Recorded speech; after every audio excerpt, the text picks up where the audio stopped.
Hello, friends.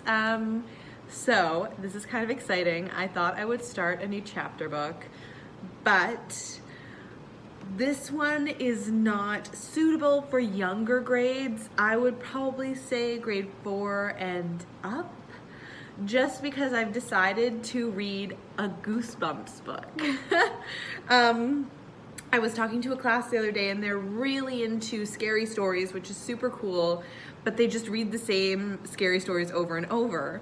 And when I was your age, I used to love reading Goosebump books. So I thought we could get into one of those together.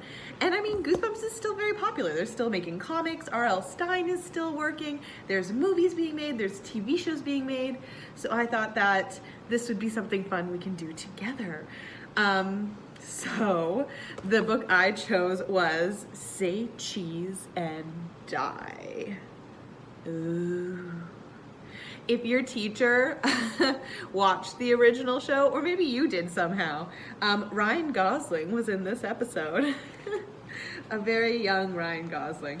So let's dive into this book and see what the first chapter is like. There's nothing to do in Pitt's Landing, Michael Warner said, his hands shoved into his pockets of his faded denim cutoffs. Yeah, Pitt's Landing is the pits, Greg Banks said. Doug Arthur and Sherry Walker muttered their agreements. Pitt's Landing is the pits. That was the town slogan, according to Greg and his 3 friends. Actually, Pitt's Landing wasn't much different from a lot of small towns with quiet streets of shady lawns and comfortable old houses. But here it was, a balmy fall afternoon. All 4 friends were hanging around Greg's driveway, kicking at the gravel, wondering what to do for fun or excitement. Let's go to Grover's and see if the new comic books have come in, Doug suggested. We don't have any money, Bird, Greg told him. Everyone called Doug Bird because he looked a lot like a bird. A better nickname might have been Stork. He had long, skinny legs and took long, stork-like steps. Under his thick tuft of brown hair, which he seldom brushed, he had small bird-like brown eyes and a long nose that curved like a beak. Doug didn't really like being called Bird, but he was used to it. We can still look at the comics, Bird insisted. Until Grover starts yelling at you, Sherry said. She puffed out her cheeks and did a pretty good imitation of the gruff store owner. Are you paying or staying? He thinks he's cool, Greg said, laughing at her imitation. He's such a jerk. I think the new X-Force is coming in this week, Bird said. You should join the X-Force, Greg said, giving his pal a playful shove. You could be Birdman. You'd be great. We should all join the X-Force, Michael said. If we were superheroes, maybe we'd have something to do. No, we wouldn't, Sherry quickly replied. There's no crime to fight in Pitt's Landing. We could fight crabgrass, Bird suggested. He was the joker of the group. The others laughed. The 4 of them had been friends for a long time. Greg and Sherry lived next door to each other, and their parents were best friends. Bird and Michael lived on the next block. How about a baseball game? Michael suggested. We could go down to the playground. No way, Sherry said. You can't play with only 4 people. She pushed back a strand of her crimped hair, black that had fallen over her face. Sherry was wearing an oversized yellow sweatshirt over a bright green leggings. Maybe we'll find some other kids there, Michael said, picking up a handful of gravel from the drive and letting it sift through his chubby fingers. Michael had short red hair, blue eyes, and a face full of freckles. He wasn't exactly fat, but no one would ever call him skinny. Come on, let's play baseball, Bird urged. I need the practice. My little league starts in a couple of days. Little League? In the fall? Sherry asked. It's a new fall league. The first game is Tuesday after school, Bert explained. Hey, we'll come watch you, Greg said. We'll come watch you strike out, Sherry added. Her hobby was teasing Bird. What position are you playing? Greg asked. Backstop, Michael cracked. No one laughed. Michael's jokes always fell flat. Bird shrugged. Probably the outfield. How come you're not playing, Greg? With his big shoulders and muscular arms and legs, Greg was the natural athlete of the group.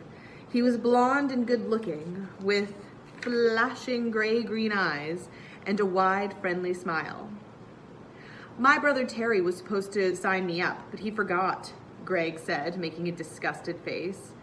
Where is Terry? Sherry asked. She had a tiny crush on Greg's older brother. He got a job Saturdays after school at the Dairy Freeze, Greg told her. Let's go to the Dairy Freeze, Michael exclaimed enthusiastically. We don't have any money, remember? Bird said glumly. Terry will give us free cones, Michael said, turning a hopeful gaze on Greg. Yeah, free cones, but no ice cream on them, Greg told him.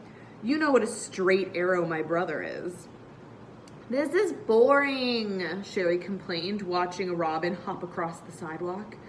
It's boring standing around talking about how bored we are. We could sit down and talk about how bored we are, Bird suggested, twisting his mouth into a goofy half smile he always wore when he was making a dumb joke. Let's take a walk or jog or something, Sherry insisted. She made her way across the lawn and began walking, balancing her white high tops on the edge of the curve, waving her arms like a high wire performer. The boys followed, imitating her in an impromptu game of follow the leader, all of them balancing on the curb edge as they walked. A curious cocker spaniel came bursting out of the neighbor's hedge, yapping excitedly. Sherry stopped to pet him. The dog, its stub of a tail wagging furiously, licked her hand a few times. Then the dog lost interest and disappeared back into the hedge. The four friends continued down the block, playfully trying to knock each other off the curb as they walked. They crossed the street and continued past the school. A couple of guys were shooting baskets and some little kids playing kickball on the practice baseball diamond, but no one they knew. The road curved away from the school. They followed it past familiar houses. Then, just beyond a small wooded area, they stopped and looked up a sloping lawn, the grass uncut for weeks, tall weeds poking out everywhere, the shrubs ragged and overgrown. At the top of the lawn, nearly hidden in the shadows of enormous oak trees, sprawled a large, ramshackle house. The house, anyone could see, had once been grand. It was gray shingle, 3 stories tall, with a wraparound screened porch, a sloped red roof, and tall chimneys on either end. But the broken windows on the second floor, the cracked, weathered-stained shingles, the bare spots on the roof, and shutters hanging loosely beside the dust-smeared windows were evidence of the house's neglect. Everyone in Pitt's Landing knew it as the Kaufman House. Kaufman was the name painted on the mailbox that tilted on its broken pole over the front walk. But the house had been deserted for years, ever since Greg and his friends could remember. And people liked to tell weird stories about the house. Ghost stories and wild tales about murders and ghastly things that happened there. Most likely, none of them were true. Hey, I know what we can do for excitement, Michael said, staring up at the house. Huh? What are you talking about? Greg asked wearily. Let's go into the Kaufman house, Michael said, starting to make his way across the weed-choked lawn. Whoa, are you crazy? Greg called, hurrying to catch up to him. Let's go in, Michael said, his blue eyes catching the light of the late afternoon sun filtering down through the tall oak trees. We wanted an adventure, something a little exciting, right? Come on, let's check it out. Greg hesitated and stared up at the house. A cold chill ran down his back. Before he could reply, a dark form leapt up from the shadows of the tall weeds and attacked him. And that's the end of the first chapter. Get ready for so many cliffhangers, you guys. Who just attacked him? We don't know. Neither do you. You won't know. I mean, I could read it, but I won't. It'll be a mystery for both of us. All right. I will see you next time. Let me know if you like this idea of the Goosebumps. I think I'm going to continue with it. I think it's fun, if only for grades 4 and up. Ooh. Still a good idea, I think. Let me know, and I will see you guys for the next chapter of Say Cheese and Die. Bye.